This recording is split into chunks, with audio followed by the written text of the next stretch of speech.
اللہ الرحمن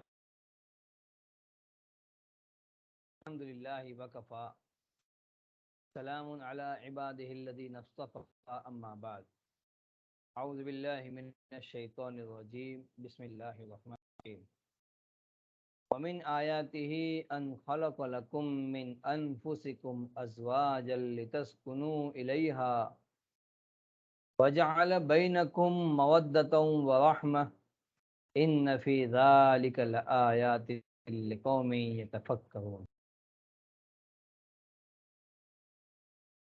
صدق اللہ العظیم۔ امید کرتا ہوں آپ سب لوگ ایمان کی اور صحت کی بہترین حالت میں ہوں گے۔ اللہ پاک ہمارے ایمان کی، ہمارے جسموں کی، ہمارے مال کی، ہمارے آبرو کی حفاظت فرمائے اور ہمیں ایسا بنا دے جیسے اللہ ہمیں دیکھنا پسند فرماتے ہیں۔ پچھلے سبق میں ہم نے الحمدللہ جس کتاب کو ہم نے ٹاپک بنایا تھا وہ تھا گھریلو جھگڑوں سے نجات، اور اس سبق کے اندر ہم نے الحمدللہ ایک خاص ٹاپک بھی پڑھا۔ وہ ٹاپک تھا بچوں کے جو جھگڑے ہوتے ہیں ان کو کیسے ڈیل کریں، ان سے کیسے ہم اس کو ہم لے کے چلیں۔ اور آج جو ہم نے کتاب کا عنوان بنایا ہے وہ ہے گھر جنت کیسے بنے۔ اپنے گھر کے اندر اور اپنے گھریلو رہن سہن اور معاشرے کے اندر ہم کیسے رہے کہ جس کی وجہ سے ہماری زندگی خوشگوار بنے، ہمارا گھر جنت کا نمونہ بنے، کن چیزوں کو فالو کریں۔ تو یہ جو گھر کے اندر جو معاملے اور آگے پیچھے ہوتے ہیں، جو جھگڑے والے جو ماحول ہوتے ہیں، وہ گھر میں جو لوگ پہلے سے موجود ہیں ان میں نہیں ہوتے۔ آپ کے پاس ایک الماری ہے، اس میں آپ نے کتابیں رکھی ہے، کتابیں بالکل لائن سے رکھی ہوئی ہے۔ اب اگر آپ کوئی نئی کتاب اس میں رکھنا چاہتے ہیں تو اب کیا ہوتا ہے، تھوڑی جگہ کرنی پڑتی ہے، یہاں وہاں سے جگہ کر ایک کتاب کو گنجائش بنا کے ہم ڈال دیتے ہیں اندر۔ ویسے گھر میں ماں ہے، باپ ہے، کچھ بھائی ہیں، بہنیں ہیں، سب رہ رہے ہیں، سب مل جل کے، کوئی مسئلہ نہیں۔ پہلا بھائی بڑا ہو گیا، شادی کے قابل ہو گیا، اب اس کی شادی کروا دی ماں باپ نے مل کر کے۔ اب جو آنے والی جو نئی مہمان جو ہمارے گھر میں بیوی کی شکل میں آ رہی ہے، اس کے لیے جگہ کا ایگزیکٹ ہونا۔ اگر یہ آنے والی مہمان صحیح طریقے سے، میری آواز آ رہی ہے؟ تو ایک ساتھی بتا دے آواز آ رہی ہے، میسج کر کے یا بول کے۔ جی سر آ رہی ہے آواز۔ الحمدللہ الحمدللہ کلیئر آ رہی ہے، کوئی آواز میں کوئی ڈسٹرب تو نہیں ہے، نوائز نہیں ہے؟ نو سر اچھے سے آ رہی ہے۔ الحمدللہ۔ تو میں اصل میں بتانا ہی چاہتا تھا کہ اگر وہ آنے والی چیز جو ہے، آنے والا جو مہمان ہے، صحیح طریقے سے ایگزیکٹ ہمارے گھر میں سیٹ ہو جاتا ہے اور ہم بھی اپنا دل کشادہ کر کے اس کے لیے جگہ بنا لیتے ہیں، تو یہ گھر جنت کا نمونہ بن جاتا ہے۔ ہمیں سیکھنا یہ ہے، آنے والا جو مہمان بیوی کی شکل میں ہے اس کو کیسے ڈیل کرنا۔ اور ایک لڑکے کے لیے بڑی آزمائش ہوتی ہے، آنے والی جو مہمان ہمارے گھر میں آتی ہے، اس گھر کو جہنم کا نمونہ بنانے سے اور جہنم کا کیا کہتے ہیں گھڑا بنانے سے کیسے بچایا جائے، بہت مشکل اور باریک مرحلہ ہوتا ہے ایک لڑکے کے لیے جو ابھی نئی شادی کرتا ہے۔ ماں کہتی ہے بیٹا آپ کی 2 آنکھیں تھی اب 4 آنکھیں ہو گئی، 2 کان تھے 4 کان ہو گئے، ایک جسم تھا 2 جسم ہو گئے۔ ماں بھی محسوس کرتی ہے اب میرا بیٹا مجھ سے چلا گیا۔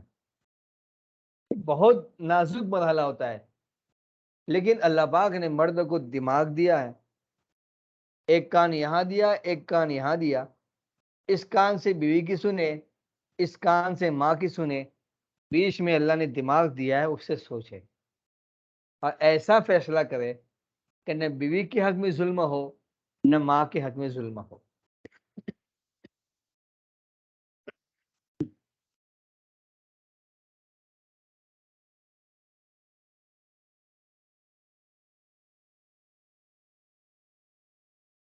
دیکھو نکاح کا تصور جو اسلام نے دیا،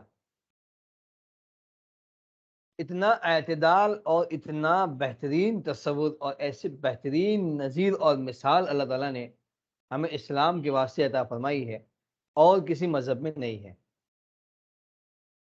نکاح کا تصور ہر مذہب میں ہے، لیکن جو تصور نکاح کا اسلام نے ہمیں دیا اور کسی مذہب نے نہیں دیا. چنانچہ روایت میں نبی کریم صلی اللہ علیہ وسلم نے فرمایا کہ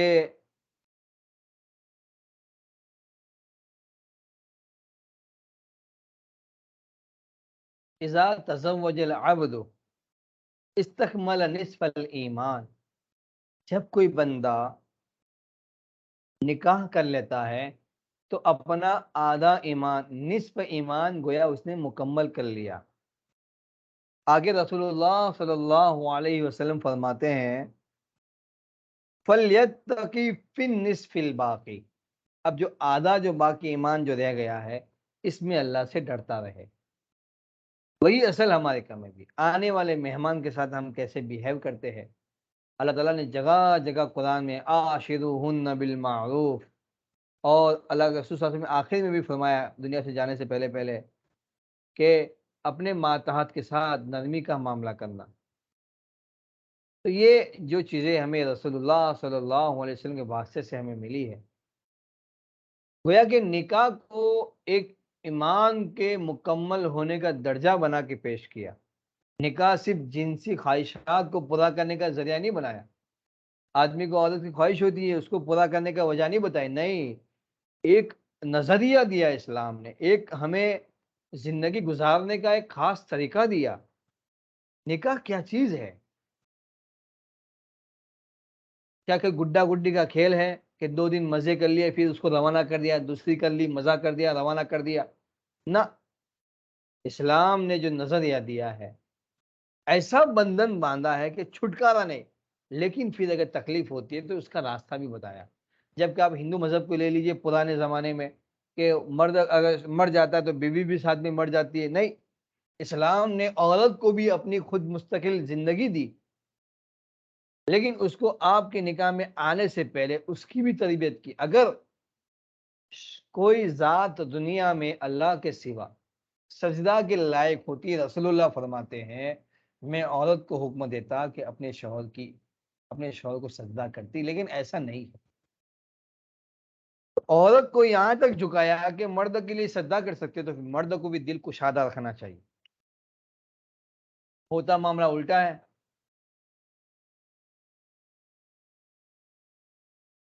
اور پھر اللہ کے رسول صلی اللہ علیہ وسلم نے فرمایا کہ ابو ایوب انصاری رضی اللہ عنہ کی روایت ہے کہ رسول اللہ صلی اللہ علیہ وسلم فرمایا ہم انبیاء کی 4 سنتیں، 4 کیا ہے؟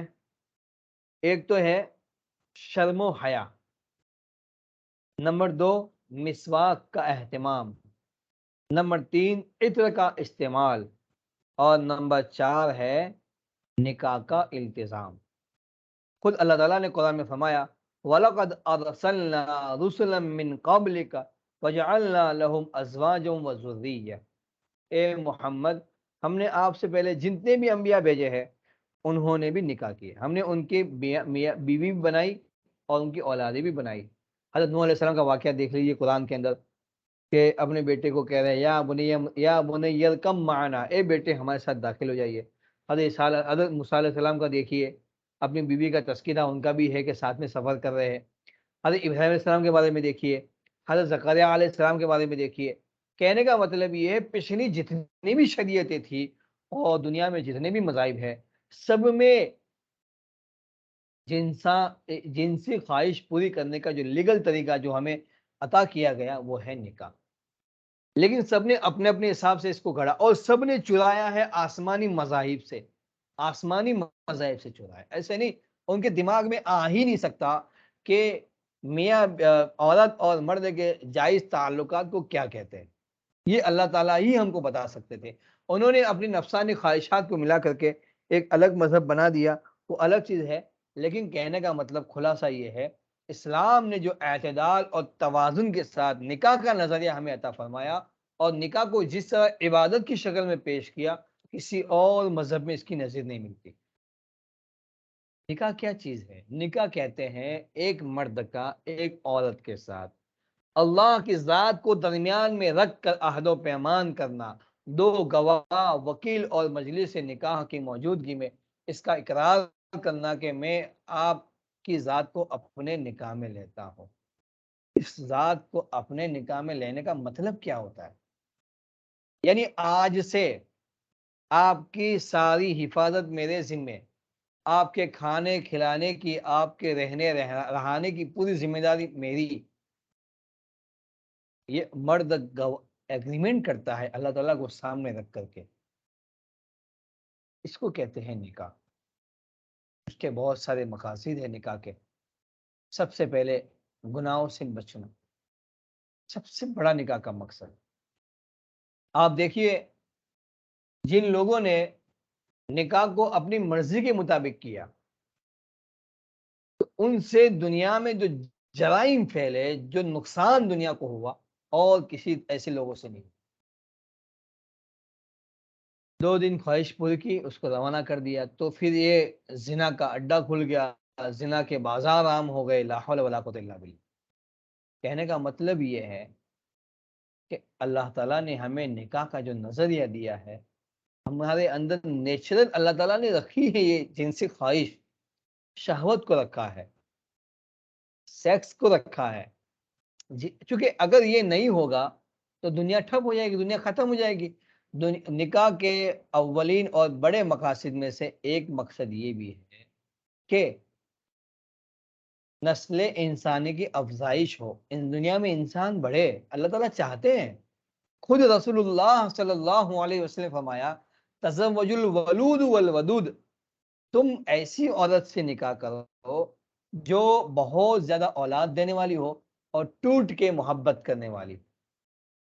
تو نظریہ نیچرل ہی ہے، یہ نیچرل ہے، نیچر یہی ہے، فطرت یہی ہے کہ دنیا میں انسان کی افزائش ہو. اب آج کل کے لوگ دنیا کو ایک خوف دکھاتے ہیں کہ زیادہ اولاد ہو جائے گی تو آپ کیسے کھلاؤ گے، کیسے پلاؤ گے. اللہ تعالیٰ فرماتا ہے نحنو نرزقکم و ایاکم، ہم تم کو بھی کھلائیں گے، ان کو بھی کھلائیں گے.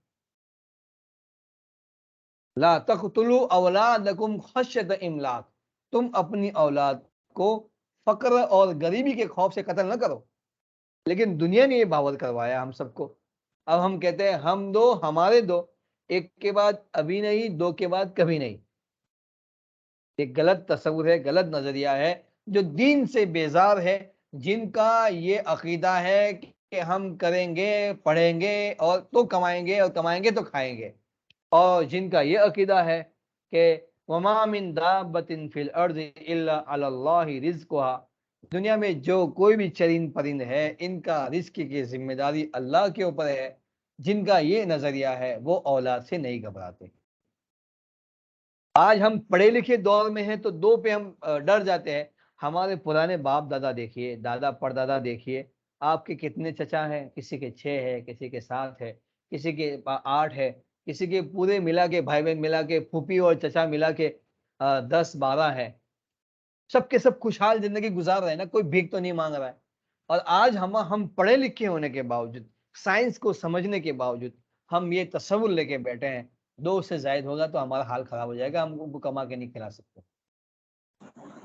تو نکاح کے مقاصد میں ایک مقصد یہ ہے کہ لیگل طریقے سے میاں بیوی اپنی قدرت کے اندر انبیلٹ جو چیز پیدا کی ہے خواہشات کو، وہ خواہش کو پورا کرنے کا ذریعہ لیگل طریقے سے. اگر اس کو لیگل طریقے سے نہیں رکھا گیا، اس کو آزاد رکھا گیا، تو یہ بالکل کتوں جیسا ماحول بن جائے گا. جیسے کتا آج اپنی خواہش اس سے پوری کرتا ہے، اس سے ہماری نسل بھی محفوظ نہیں. یوروپ میں جا کے دیکھیے کسی کا باپ پتہ ہی نہیں کون کس کا باپ. یہ حال ہو گیا. انہوں نے اپنی خواہش کو لیگل طریقے سے نہیں پورا کیا, انلیگل طریقے سے پورا کیا, تو یہ معاملہ پہ پورا شرازہ بکھر گیا. جیسے ہمیں پیٹ میں درد ہوتا ہے تو پھر ہمارا تقاضا پورا ہوتا ہے اور استنجا جانے کا تقاضا. اگر استنجے کا تقاضا ہی نہیں ہوگا تو اس کو ٹوائلٹ نہیں ہوگی.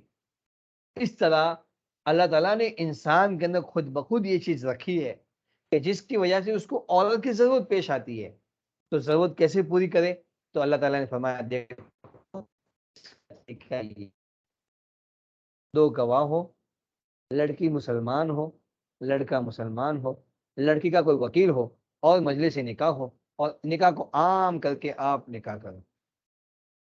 یہ طریقہ بتایا. اور دوسرا سب سے بڑا مقصد نسل انسانی کی افزائش.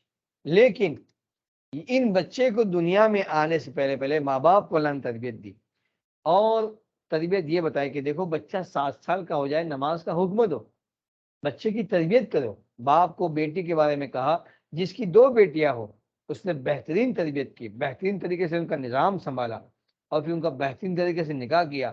وہ ایسا ہے جیسے میں 2 انگلیاں, جنت میں میرے ساتھ ایسے رہے گا. اس طرح کے فضائل سنا کہ بچوں کی تربیت کی. اب جب یہ بچہ اسی حال میں بڑا ہوگا اور پھر جب یہ نکاح کرے گا تو وہ بھی اپنی اولاد کی تربیت بھی اسی انداز میں کرے گا. تو یہ ایک دنیا میں ایک دیندار معاشرہ پیدا کرنے کا ذریعہ اللہ تعالیٰ نے ہمیں عطا فرمایا. تو یہ ہے نکاح کی حقیقت. لیکن آج کیا ہوتا ہے, نکاح کو کھیل بنا دیا, نکاح کو اتنا مہنگا کر دیا, نکاح کو اتنا پوری مشقت کر دیا, ایسا اجیرن کر دیا جس کی وجہ سے نکاح مہنگے ہو گئے, زنا سستے ہو گئے. اب ہمارا مسئلہ لے لیجیے, اب ہم منگنی کا مسئلہ آتا ہے, خدا کی قسم ہم بھول جاتے ہیں کہ ہم کسی باپ کی لفتے جگر کو ٹھکراتے ہیں. ہم میجر ٹیپ لے کے نکلتے ہیں, اتنی فٹ ہونی چاہیے, اتنا رنگ گورا ہونا چاہیے, ایسا فگر ہونا چاہیے, ایسے بال ہونا چاہیے. خدا کی قسم جب کل تم شادی کرو گے, تمہاری 1 نہیں 2 نہیں 3 نہیں 10 لڑکیاں اگر پیدا ہو گئی ایک بچے کے چکر میں, اللہ مجھے بیٹا دے دے, آج واپس کوشش کرتے پھر بیٹا دے, یوں کرتے کرتے 5 بیٹیاں پیدا ہو گئی.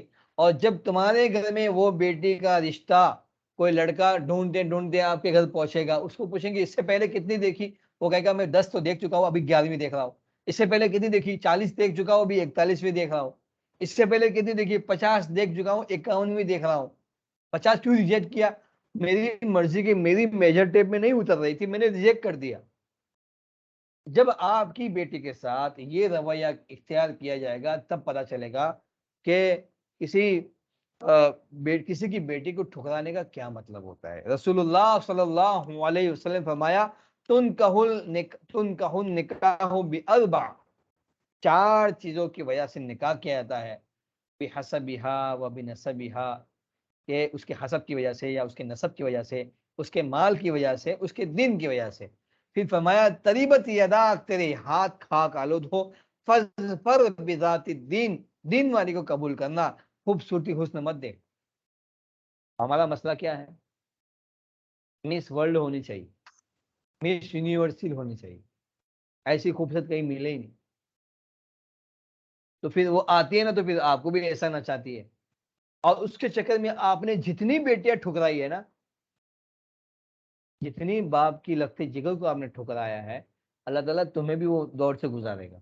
تب احساس ہوگا کہ کسی کی بیٹی کے ٹھکرانے کا کیا مطلب ہوتا ہے. لہذا کوشش کریں کہ دیندار ہو تو آپ کی زندگی بھی خوشگوار بنائے گی, اور آپ بھی اس کے ساتھ خوشگوار رہ پائیں گے. بہت سی مرتبہ میں تو دیکھا ہوں کہ ہم لڑکے جو ہوتے ہیں نا, خوبصورت کے پیچھے پڑے رہتے ہیں, اور آنے کے بعد ایسی زندگی تباہ کرتی ہے, خدا کی قسم لڑکی ذات سے نفرت ہو جاتی ہے. میرا ایک دوست تھا عالم, کو ایسا پریشانی ہوئی, اس نے قسم کھا لی, نوجوان 30 کی عمر ہے, اب کبھی زندگی میں کسی لڑکے سے نکاح نہیں کروں گا. 2 بچے تھے اس کے. میں نے بہت سمجھایا, بھائی ایسا نہیں ہوتا, ان بچوں کا کیا ہوگا, اور خدا نہ خواستہ پھر آپ کو جب دماغ ٹھکانے آ جائے گا، ابھی تو چونکہ لڑکی کا یہ ہے، پھر گناہ میں مبتلا ہونے کا خطرہ ہے، 30 سال کی عمر ہے، وغیرہ وغیرہ. بہت یہ گلے پہ رسی باندھ کے پنکھے پہ لٹک گیا تھا، تو اللہ تعالیٰ نے کسی کو بھیج دیا تو بچ گیا. ایسا بھی ہوتا ہے. لیکن میرے دوستوں، جب منگنی کا مسئلہ ہو تو زیادہ اس میں وہ نہ کریں، خوبصورتی کے پیچھے پڑ کے اپنی زندگی تباہ نہ کریں. اگر مل گئی تو اللہ کا شکر ہے، لیکن دین کا اہتمام کریں.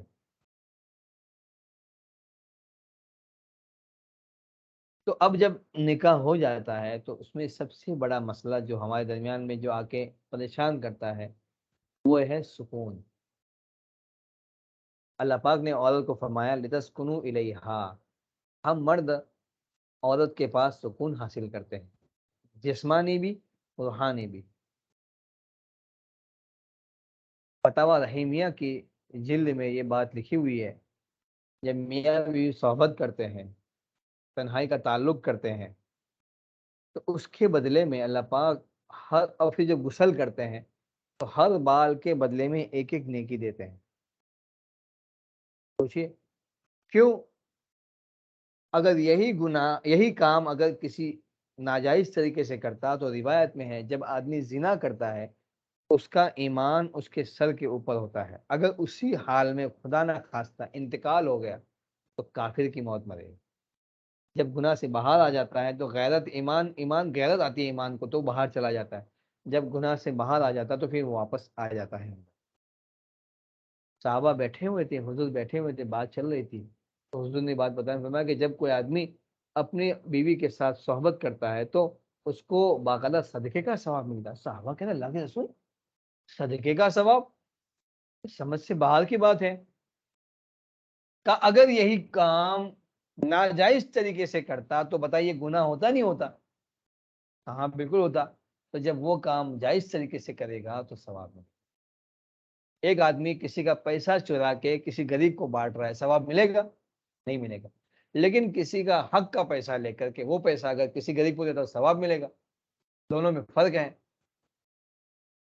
تو یہ رشتہ جو ہمارا میاں بیوی کا جو رشتہ ہے وہ پرسکون رشتہ ہے، اس کو کیسے پرسکون بنائیں؟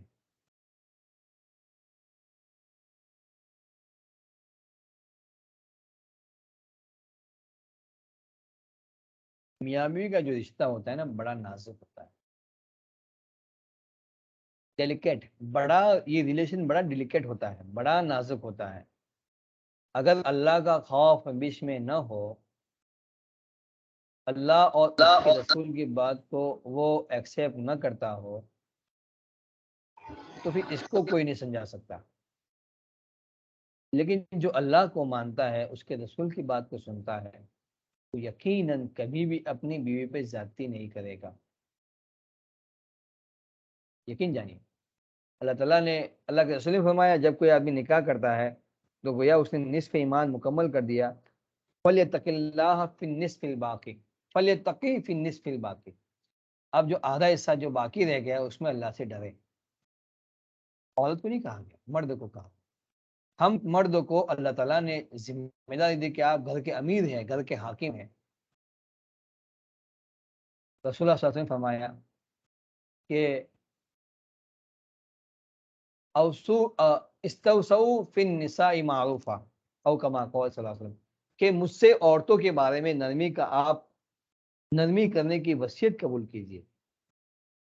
تو یہ عورت ذات ہوتی ہے، بعض مرتبہ ہمارے مزاج کے خلاف ہوتی ہے.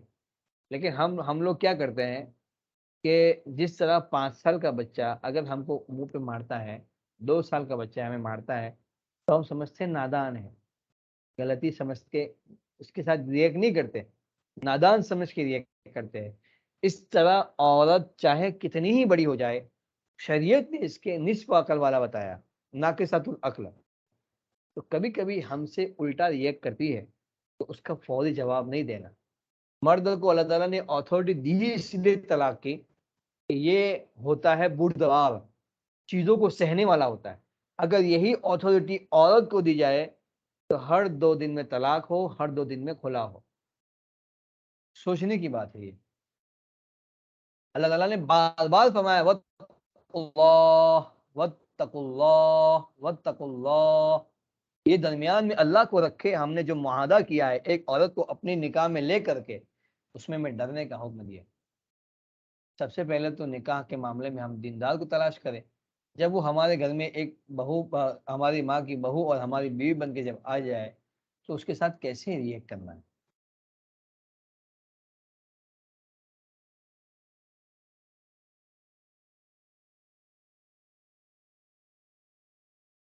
جب ایک لڑکی آپ کے گھر میں آتی ہے تو کیا کیا چھوڑ کے آتی ہے آپ کو پتا ہے؟ شفقتوں سے بھری, محبتوں سے بھری ماں کی ممتا, ایک سایہ دار, ہر خواہش پوری کرنے والا باپ کا سایہ, ایک ہنستا کھیلتا خوشیوں سے بھرا ماں کے گھر کا آنگن, اور پیار بھری باتیں اور پیار بھری مستیاں جو اپنے بھائیوں کے ساتھ کرتی تھی, وہ اپنے بھائیوں کا ساتھ سارا کچھ چھوڑ کے آپ اجنبی کے ساتھ ہمیشہ ہمیش کی زندگی اور موت تک کا سفر طے کرنے کا وعدہ کر کے اپنے گھر والوں سے بغاوت کر کے آ گئی ہے. اب آپ پر منحصر ہے کہ آپ اس کا استقبال کیسے کرتے ہیں. تھوڑی دیر کے لیے آپ اپنے آپ کو الٹا کر دیجئے. اب آپ محسوس یوں تصور میں آپ یہ سوچیں, میں ایک لڑکی ہوں اور اپنا سارا گھر بار اسی کیفے سے چھوڑ کے میں کسی کے یہاں شادی کر کے جا رہی ہوں. اب وہ آپ کو جوتی کی نوک بنا دے, آپ کو جوتی کی نوک پر بٹھائے, آپ کے ساتھ مس بیہیو کرے, تو آپ کو کیسا لگے گا؟ سوچئے تھوڑی دیر. ایک صحابی رسول اللہ صلی اللہ علیہ وسلم کے پاس آئے کہ اللہ کے رسول, میری بیوی بہت بول بول کرتی ہے, اتنا بولتی ہے کہ مجھے تنگ آ جاتا ہے, بہت پریشان کرتی ہے, میں تنگ آ گیا ہوں, حضور فرمایا طلاق دے دو.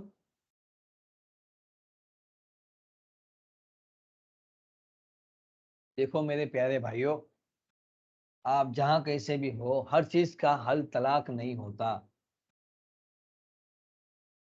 ہر چیز کا حل طلاق نہیں ہوتا. حضور فرمایا طلاق دے دو. صاحب بالکل ہو گئے کہ جواب کیا حضور دے رہے ہیں, رسول اللہ یہ جواب کیا دے رہے ہیں. میرے سے جواب, مجھے لگا کچھ بات بتاتے حضور, تو حالانکہ حضور کو معلوم تھا اللہ کے رسول جیسا دنیا میں کوئی ماہر نفسیات آیا ہی نہیں, نہ آ سکتا ہے, نہ آئے گا, نہ کبھی آ سکتا تھا. نہ کسی ماں کو اللہ نے وہ صلاحیت دی کہ اس طرح کا ماہر پیدا کر سکے. نہ نہ رسول اللہ صلی اللہ علیہ وسلم جانتے تھے کہ اس کی نفسیات کیا ہے. حضور نے فرمایا طلاق دے دے. اب وہ بالکل سٹ پڑا گیا کہ کیا کہہ رہے ہیں حضور. مجھے لگا کوئی نسخہ بتائیں گے کہ یہ کر لو, یہ پڑھ کے پھونک مارو تو وہ ہو جائے گا, کھلا بابا کے پاس جاؤ تو ایسا ہو جائے گا. نہ, اب آہستہ سے کہہ رہے اللہ کے رسول, بات یہ ہے کہ مجھے اس سے بہت محبت بھی ہے. اب حضور مسکرائے, کہا پھر اس کے ساتھ رہو اور تھوڑا ایڈجسٹمنٹ کر کے رہو. آپ اپنی بیوی کو کہو تم میکے چلے جاؤ, اور پھر گھر کے برتن دھونے کے لیے ایک عورت کو رکھو, آپ کے میلے کچیلے کپڑے کے لیے ایک دھوبن کو رکھو, گھر کی صاف صفائی کے لیے ایک کام والی کو رکھو, اور ایک گھر کے کپڑے پریس کرنے کے لیے ایک اور کام والی کو رکھو. خدا کی قسم کھا کے کہتا ہوں, یہ چار چار عورتیں مل کر بھی آپ کا گھر ویسا نہیں رکھ سکتی ہے جیسی آپ کی سگی بیوی رکھتی ہے. یاد رکھیں, آپ نوٹ کریں اس پوائنٹ کو. لہذا جب وہ اپنے گھر سے اتنی ساری محبتیں چھوڑ کے آئی ہے, ماں کی ممتا, باپ کی شفقت, گھر کا سایہ, بھائیوں کی پیار ہے, اتنا سارا جب چھوڑ کے آئی ہے تو وہ اس تصور کے ساتھ آئی ہے کہ یہ ساری محبتوں کی کمی میرا شوہر پوری کر دے گا.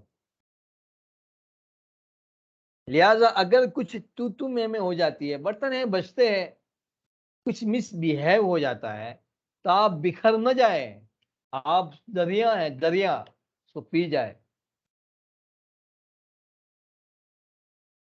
ہم الٹا کرتے ہیں, کیا کرتے ہیں, الٹا. ایک مرتبہ رسول اللہ صلی اللہ علیہ وسلم اپنی پیاری زوجہ حضرت ام المؤمنین عائشہ رضی اللہ تعالیٰ عنہا کے ساتھ ان کے کمرے میں تھے. دوسری اہلیہ محترمہ نے ایک بچے کے ساتھ کچھ کھانے کی چیز بھیجی. حضرت فاطمہ، حضرت علی، حضرت عائشہ رضی اللہ عنہا کی باری تھی، ان کے گھر میں تھے، کھانے کی چیز بھیجی. حضرت عائشہ کو اتنی غیرت آئی، میں ہوں نا یہاں دینے کے لیے، کیوں بھیجا؟ حالانکہ اپنی حضور کی اہلیہ نے ہی بھیجا تھا، دوسری بیوی نے بھیجا تھا. حضرت عائشہ نے اس کٹورے پہ اتنا زور سے ہاتھ مارا اس برتن پہ کہ سالن گر کے بکھر گیا، اور جو شیشے کا جو کٹورا تھا، چینی کا برتن تھا، پتہ نہیں کس چیز کا تھا، گر کے ریزے ریزے ہو گیا، ٹکڑے ٹکڑے ہو گئے. اگر میں ہوتا، آپ ہوتے تو کیا کہتا؟ بھائی جس طرح آپ میری بیوی ہو، وہ بھی میری بیوی ہے، اس کا بھی حق ہے میرا خیال کرے. اس نے کچھ اچھا بنایا تھا گھر میں، مجھے بھیجا. آپ کون ہوتی ہو اس طرح گرانے والی؟ او ہو، قربان جائیے رسول اللہ صلی اللہ علیہ وسلم پر کیا فرماتے ہیں.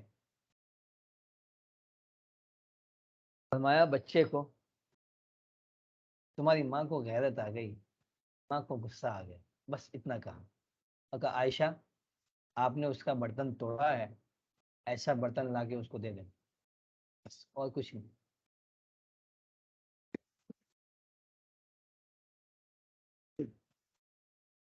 سوچئے، وقت کا نبی، سید الانبیاء، صاحب الاولاق، جن کی بدولت آج ہم دنیا میں ہیں، میں آپ کو سن رہا ہوں، آپ مجھے دیکھ رہے ہیں.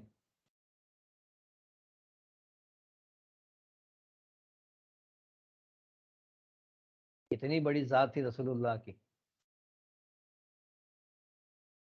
ایک مرتبہ دونوں میں بات چیت چل رہی ہے، میاں بیوی میں ہوتی نا آگے پیچھے کی بات. وہ سامنے سے اللہ کے کچھ بات کرے، یہ الٹا کچھ جواب دے رہی ہے. حضرت عائشہ رضی اللہ تعالیٰ عنہا سامنے سے کچھ جواب دے رہی ہے. اسی دوران دونوں کی بات چیت چل رہی تھی، حضرت ابو صدیق تشریف لائے اور دیکھا بیٹی بالکل حضور کو سامنے جواب دے رہی ہے. ہاتھ اٹھانے آیا، حضور نے کہا آپ ہمارے، وہ سیدھی حضور کے گود میں آ کے بیٹھ گئے، کہا آپ ہمارے معاملے میں بیچ میں نہ آئے، یہ ہمارا اپنا معاملہ ہے، چھوڑ دو.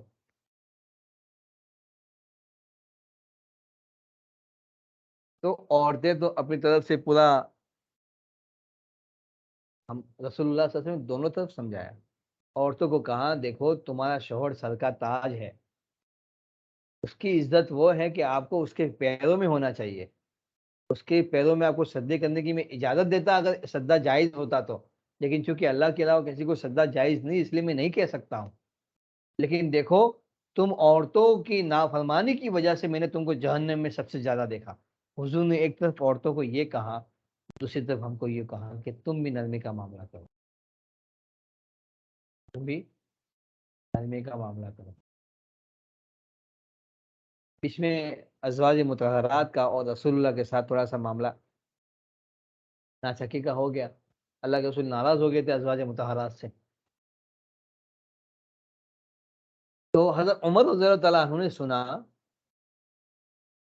کہ بات یہ ہوئی تھی اصل میں، جب ہجرت کر کے مدینہ واپس مدینہ آ گئے سارے صحابہ، مدینہ کی عورتیں تھوڑی کھلی تھی، شوہر سے بات بھی کرتی تھی، کبھی تھوڑی آگے پیچھے مقابلہ بھی ہو جاتا تھا. یہ ایک منٹ میں ذرا ایک تھوڑا سا اہم فون ہے.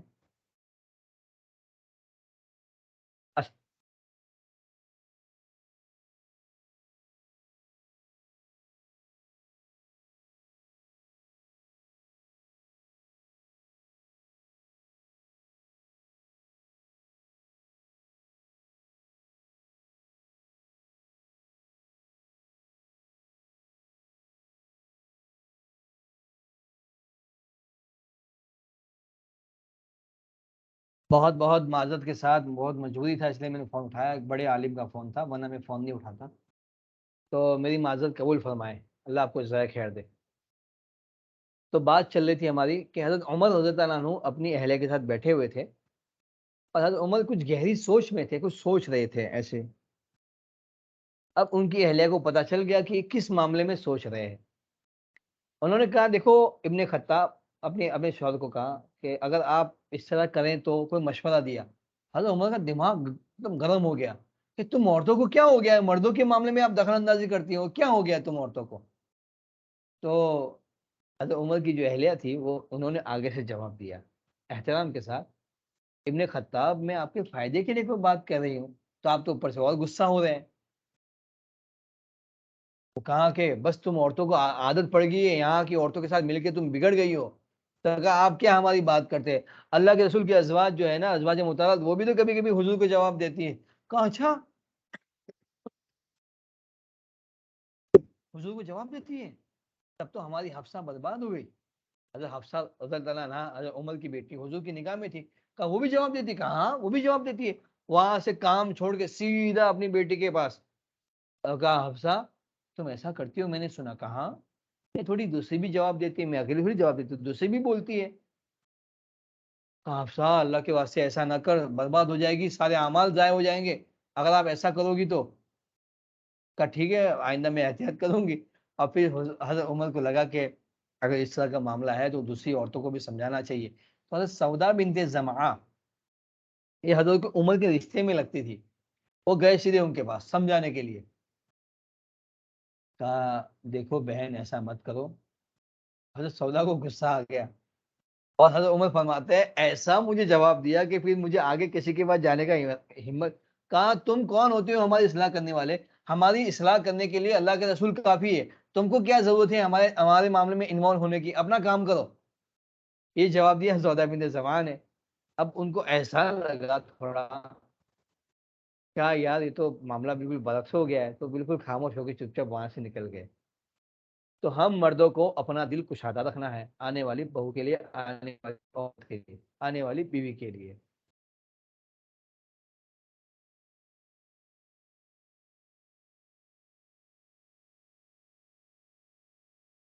سکون کی جگہ 3 ہے.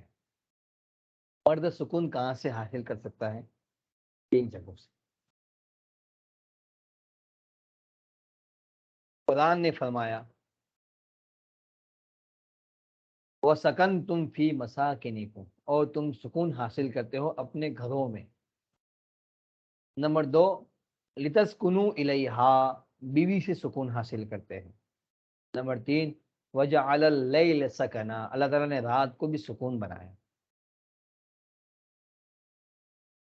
لیکن اگر ہم اپنے سکون کو کلبوں کے اندر, ڈانس بار کے اندر, چوراہوں پہ, راستوں پہ, انٹرنیٹ کی دنیا میں سکون تلاش کرنے جائیں گے, جس ذات نے ہم مشین کو بنایا ہے اس نے ہم کو بتایا کہ آپ کا پیٹرول کہاں ہے. اب اگر ہم اس مشین کے سکون کے لیے اللہ تعالیٰ کی بتائی ہوئی جگہوں کے علاوہ کسی اور جگہ پہ تلاش کریں گے, سوائے ذلت, سوائے رسوائی, سوائے بدنامی, اور کوئی فائدہ نہیں. عورت کو تو کہا کہ آپ یہ کام کرو اپنے مرد کی خوشی کے لیے, جب مرد آپ کے لیے گھر میں آئے تو آپ کے لیے گرم گرم چائے بنا کے دو. رسول اللہ نے فرمایا کہ اگر آپ کا شوہر آپ کو بلائے اپنی خواہش پوری کرنے کے لیے تو تم روٹی بنا رہی ہو تو روٹی چھوڑ کے آ جاؤ. رسول اللہ نے فرمایا اگر تمہارا خاوند, تمہارا میاں تم سے ناراض ہے, اس حال میں اگر پوری رات سو گیا اور ناراضی کی حالت میں رات گزاری ہے, پوری رات عورت کے لیے فرشتے لعنت بھیجتے ہیں. تو جہاں عورت کو رسول اللہ نے اتنی سخت بات بتائی ہے تو کیا ہم مردوں کی کوئی ذمہ داری نہیں ہے؟ ہم مردوں کو کہا گیا کہ آپ اس کی ضرورتیں پوری کرو, کھانے پینے کی چیزیں, ہر اعتبار سے. اس کی دل کی دنیا بہت نازک ہے, اس کی دل کی دنیا کی آپ حفاظت کرو. جب آپ اس کی حفاظت کرو گے, اس کا پورا پورا خیال رکھو گے, تو جو سکون اللہ تعالیٰ نے عورت کے اندر رکھا ہے وہ سکون پھر وہ آپ کو دے گی. آپ کو یہاں سے انویسٹ کرنا پڑے گا عورت کے اندر, اپنی محبتیں اسے دینی پڑے گی, اپنا وقت اسے دینا پڑے گا, اپنا مال اسے دینا پڑے گا, سب کچھ دینا پڑے گا. تب اس کے بدلے میں وہ آپ کو سکون دے گی. لِتَسْكُنُوا إِلَيْهَا, جب عورت آپ کو سکون دے گی, خدا کی قسم آپ کو گھر کے علاوہ اور کہیں مزہ نہیں آئے گا. آفس چھوڑ کے سیدھا آپ کو لگے گا میں سیدھا گھر جاؤں اور کہیں نہ جاؤں.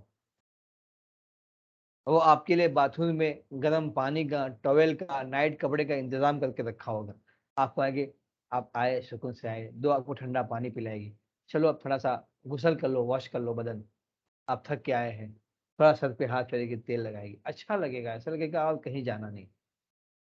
تو یہ ہے، سمجھے کہ نہیں کہنے کی بات. تو ہم کوشش کریں اپنی ازدواجی زندگی کو خوشگوار بنانے کی. مرد کو کہا گیا کچھ دے کے آپ بھول جاؤ، ہر مہینے آپ اس کا خیال کیجیے. اللہ نے آپ کو جو سیلری دی ہے، جو تنخواہ دی، جو پیسے دیے، اس میں سے کچھ حصہ اس کو دے دو اور بھول جاؤ. ہر مہینے یہ میں نے آپ کو دی، بھول جاؤ.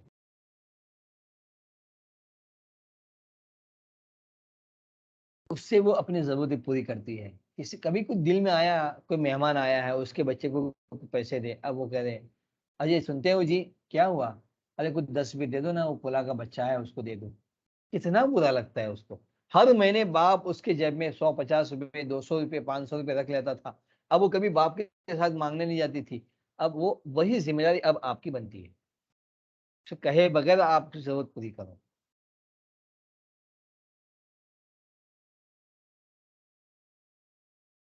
اس میں انشاءاللہ اور بھی بہت سارے پوائنٹس ہیں جو ہماری اس ازدواجی زندگی کو خراب کرتی ہے.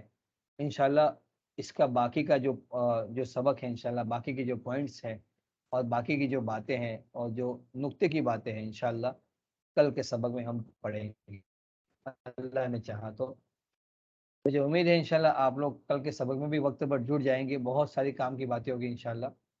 تو دعا کرتا ہوں اللہ تعالیٰ ہم تمام کو سلامت رکھے، باکرامت رکھے، اپنی زندگی کو پرسکون بنانے کی توفیق عطا فرمائے. آمین یا رب العالمین.